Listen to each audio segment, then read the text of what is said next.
Welcome to the channel. ये class 12th का second chapter है लॉस्ट स्प्रिंग और ये एक story book the stories from stolen childhood से ली गई है।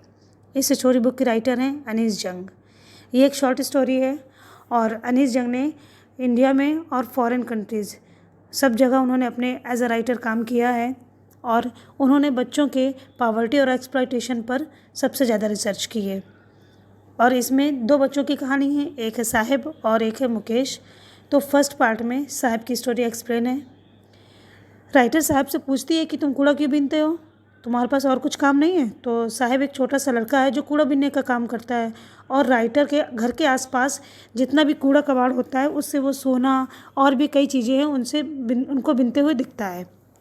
वहाँ पर साहिब के जैसे और भी बच्चे हैं, लेकिन साहिब उससे बताता है कि उसे थोड़ा थोड़ा याद है कि वो बांग्लादेश की राजधानी ढाका में हरे मैदानों में उसका घर था, लेकिन किसी एक्सीडेंट की वजह से उनका घर उजड़ गया था और वो लोग वहाँ से भाग करके इधर आ गए थे। साहिब राइटर से कहता है कि उसके पास और कोई काम नहीं है। फिर उससे पूछती है राइटर कि तुम स्कूल नहीं जाते हो। उसने कहा कि मेरे घर के पास स्कूल है नहीं, अगर होता तो मैं जाऊँगा। फिर वह इससे मजाक मजाक में ही कह देती कि वो स्कूल बनाएगी तो तुम आओगे पढ़ने। तो वो कह देता हाँ मैं आऊँगा। कुछ दिनों बाद राइटर को देखकर साहब उसके पास दौड़ के जाता है और उससे कहता है कि मैम स्कूल बन गया। यह सुनकर राइटर को बहुत गिल्टी फील होता है क्योंकि उसने तो इससे मजाक में कहा था। फिर वो उससे कहती है कि स्कूल बनने में समय लगता है। उनकी जान पहचान हो गई थी, लेकिन अभी तक राइटर ने उससे उसका नाम नहीं पूछा था। तो उसने उससे नाम पूछा, तुम्हारा नाम क्या है। उसने कहा साहिब आलम। राइटर सोचती है कि इसे अगर अपने नाम का मतलब पता चले तो इससे तो मजाक लगेगा। फिर उनमें एक बच्चे से और पूछती है कि तुम चप्पल क्यों नहीं पहनते हो। तो वो ये कहता है कि मेरी माँ सेल्फ से चप्पल निकाल कर ही नहीं देती है, इसलिए मैं पहनता नहीं हूँ। फिर दूसरे बच्चे ने कहा कि इसकी माँ इसे चप्पल देगी भी तो ये उतार करके फेंक देता है, लेकिन मुझे जूते चाहिए। बच्चों की गरीबी को देख करके उनको उनकी गरीबी का एहसास ना हो तो वो राइटर उनसे कहती है कि तुम लोग पैसों की कमी की वजह से शूज़ नहीं पहनते हो, इसलिए नहीं पहनते हो क्योंकि ये एक ट्रेडिशन है। फिर राइटर को याद आता है कि उडुपी में एक कोई व्यक्ति मिला था उससे, उसने उसके एक स्टोरी सुनाई थी एक बच्चे के बारे में। वो बच्चा रोज़ एक मंदिर में जाता था और उस मंदिर का जो प्रीस्ट था वो उसके फादर ही थे और उनसे उस मंदिर में जाकर वो रोज़ यही प्रेयर करता था कि उसे एक जोड़ी शूज़ मिल जाए।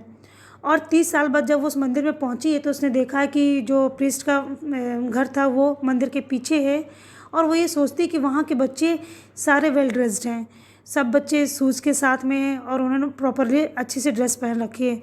तो शायद उस बच्चे की प्रेयर का ही असर है ये।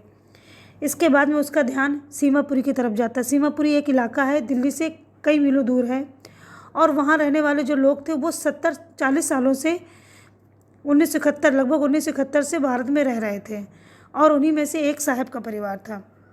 वहाँ मिट्टी के घर थे और जो उनकी छतें थी वो टूटी फूटी टीन से या त्रिपाल से ढकी हुई थी, जिससे बारिश का पानी तक नहीं रुकता था। वहाँ कम से कम 10,000 लोग थे जो कूड़ा बीनते थे।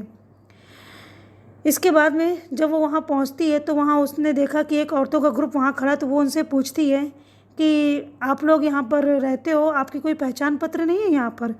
तो उन लोगों ने बड़ा शॉकिंग सा जवाब दिया और उसे बुरा भी लगा ये सुन करके।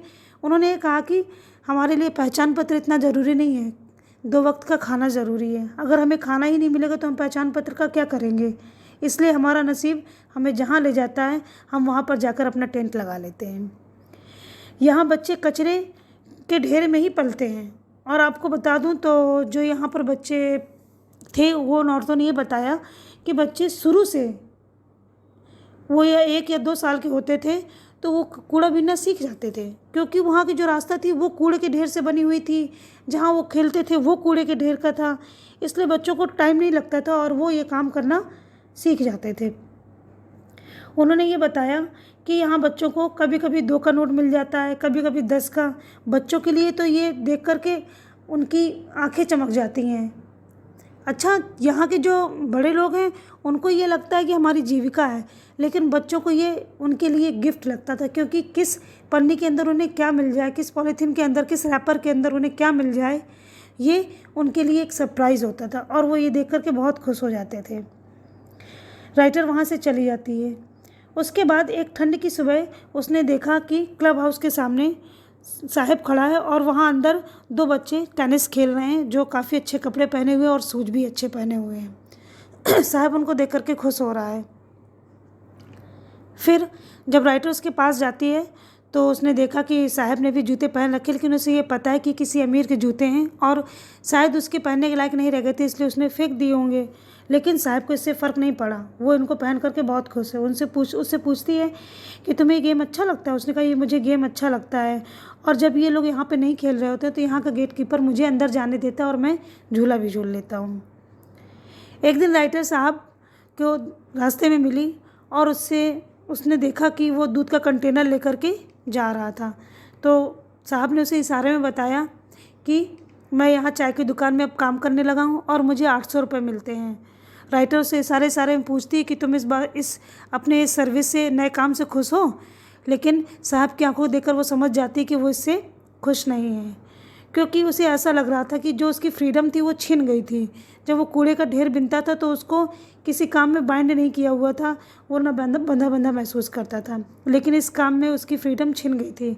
शायद साहब को अब ऐसा लग रहा था कि वो अपने मन का राजा नहीं है। ये फर्स्ट पार्ट था इस चैप्टर का। इसका सेकंड पार्ट इसके नेक्स्ट वीडियो में अपलोड होगा। Thank you so much for watching.